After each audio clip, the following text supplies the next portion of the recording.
तो गाइस मैं मामू के घर से आज अपने घर जा रही हूँ। तो मैं यहाँ पे भगत सिंह पार्क में पहुँची और बहुत ज़्यादा बारिश पड़ रही है यार। मैं बस जा ही रही हूँ यार। Hi everyone, welcome back to my another blog. Change कर रही थी तो उन्होंने भी तो अभी लिया था, तो उनके फ़ोन में कैपकट कैसे वो हो गया, आपके फ़ोन में क्यों नहीं हुआ? क्या था यार, वीपीएन का चक्कर है। अरे दीदी, अगर वीपीएन का चक्कर हो तो उन्होंने भी तो फ़ोन अभी लिया ना। यार कोई टेक्निक होती होगी ना उसको डाउनलोड करने की, हमें नहीं समझ आ रहा है। तो गाइस आज मैं घर आ गई हूँ मामू घर से। तो आज हम बनाने वाले हैं मोमोज। हाँ, हम मोमोज बनाने वाले हैं क्योंकि बाहर खा खा के तो हम क्या ही बताऊँ, आपको पता ही कितने खाती हूँ। पर आज हम घर पे और फ्रेश मोमोज बनाएंगे। तो चलो आपको मैं दिखाती हूँ हम कैसे कैसे बनाते हैं। चलो। तो गाइस आज हम बनाएंगे घर पे ही मोमोज, क्योंकि मैं देखना चाहती थी कि मैं कैसे मोमोज बनाती हूँ और आदि को भी आते थे। तो थोड़े बहुत हम एक दूसरे के साथ बनाएंगे। तो सबसे पहले हमने कढ़ाई में ये सब डाल दिया, जैसे टमाटर मिर्ची लहसुन वगैरह बॉईल करने को। और हमने कुछ डाला था, थोड़ा सा अदरक भी डाला था, पर वो हमने बॉईल नहीं किया। उसका पेस्ट ही हमने थोड़ा सा डालना था क्योंकि आगे ही मिर्ची से इतना तीखा होना ही था। तो फिर ये आप देख सकते हो ये थोड़े बहुत फ्राई हो गए हैं। जैसे ही ये हो जाएंगे सारे, तो मैंने इनके छिलके जो है वो निकाल देने हैं। और फिर उसके बाद क्या करेंगे वो तो आपको दिखा ही दूँगी। तो आप देख सकते हो मिर्ची हमारे पास कश्मीरी वाली नहीं थी, हमने नॉर्मल वाली डाल दी। इतने में मैंने मैदा लगा दिया, मैदा गूँदने लग गई मैं। वैसे मैंने इनको बोला था मैदा गूँदने को, क्योंकि मुझे लगा पता नहीं मैं उस तरीके का कर पाऊँ नहीं कर पाऊँ। तो मैं देख रही थी इतना सा मैदा कम है कि ज़्यादा है या पूरा है, क्योंकि यार छोटे छोटे तो लोईस बननी होती हैं। तो मुझे लगता है शायद ही ये मैदा बहुत है, मुझे तो लगता है बढ़ ही जाएगा। लेकिन आदि बोलते ये बहुत कम है बहुत कम है। मैंने बोला मैंने पहले ही बहुत बार मोमोज बनाया, कम से कम भी इसके भी 100-150 तक मोमोज बन जाएंगे, बहुत आटा था। तो उसके बाद ये स्टफिंग हमने तैयार कर ली थी मिक्सी के अंदर ही पीस के। उसके बाद ये गार्लिक और लहसुन का पेस्ट बना रहे थे, क्योंकि हमें चाहिए था थोड़ा बहुत तड़के के लिए। तो ये बस ये वही बना रहे हैं। तो इतने में मैंने जो ये टमाटर और मिर्ची वगैरह हो गए थे, मैं इनको निकाल रही थी, क्योंकि अब इनके मैंने छिलके निकालने हैं। उसके बाद चटनी बनानी है। तो आप देख सकते हो इनके छिलके खुद अपने आप ही अलग हो चुके हैं।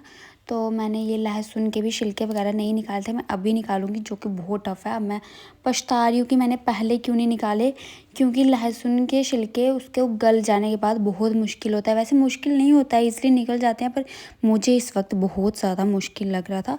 तो मैंने निकाले इनके छिलके वगैरह सब कुछ और इनको मिक्सी में डाला, और उसके बाद इसकी चटनी बनानी है।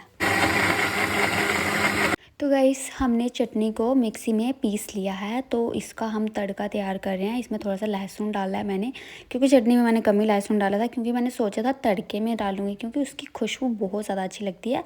तो ये आप देख सकते हो, ये जो मिर्ची थी ना इसका कलर कुछ अजीब सा ही हो गया था।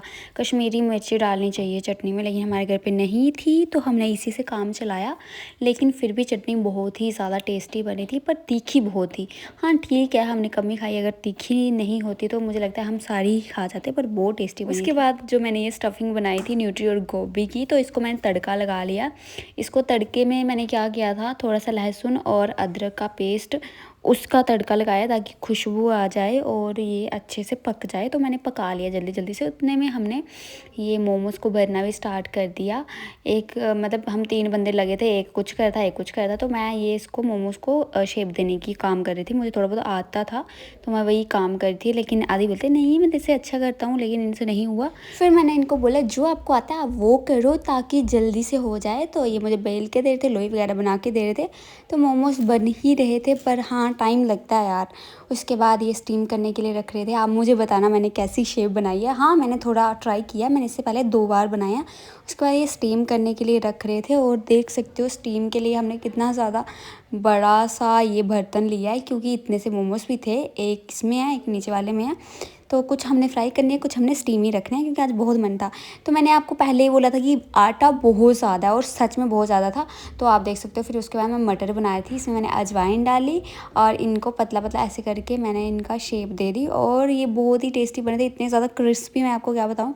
मतलब कि ये मेरे को बहुत पसंद है। ये ना बचपन में दादू लाया करते थे हमारे लिए, यार दादू की याद आ गई।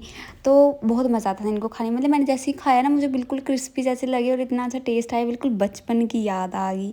तो उसके बाद मोमोज़ निकाल के फ्राई कर दिए। कुछ तो स्टीम ही रखने हैं लेकिन आधे हमने फ्राई करने हैं, जो कि घर वालों के लिए, मैंने और इन्होंने ही स्टीम खाने हैं। तो बहुत ही ज़्यादा क्रिस्पी और बहुत साइज़ हमने कुछ ज़्यादा ही बड़ा रख रहा है, मैं सोची छोटा छोटा होना चाहिए था, पर हाँ बीच में छोटा भी था। तो चटनी बन गई है। लास्ट मैंने चटनी में नींबू डाला, केचप और मेयोनीज डाल के मैंने सर्व कर लिया और हम सब ने खाया और बहुत ही टेस्टी मोमोज़ बने थे। और आप बताना मेरी क्या गलती है मोमोज़ बनाने में। हाँ वैसे आप लोग बता सकते हो, क्या पता किसी को आते हों जो देख रहा हो ये मेरा ब्लॉग। तो मुझे इतने परफेक्ट नहीं आते हैं, आई नो मेरी गलती हो सकती है इसमें, पर आपका काम है उसको ढूंढना और मुझे बताना और मैं उसको ठीक भी करूँगी। पूरा ट्राई करूँगी कि उसको मैं दोबारा से ना करूँ, बट मैंने पूरी कोशिश की है मोमोज़ बनाने की। तो टेस्ट में तो ये बहुत अच्छे थे। बाकी अगर शेप या बाकी कुछ चीज़ में मैंने ज़्यादा ओवर कुछ चीज़ें डाल दी हूँ, हाँ लहसुन मैंने कुछ ज़्यादा डाला क्योंकि पसंद है मुझे। तो बाकी बाय बाय गाइस, मिलती हूँ नेक्स्ट ब्लॉग में और मुझे सब्सक्राइब कर लो। Love you.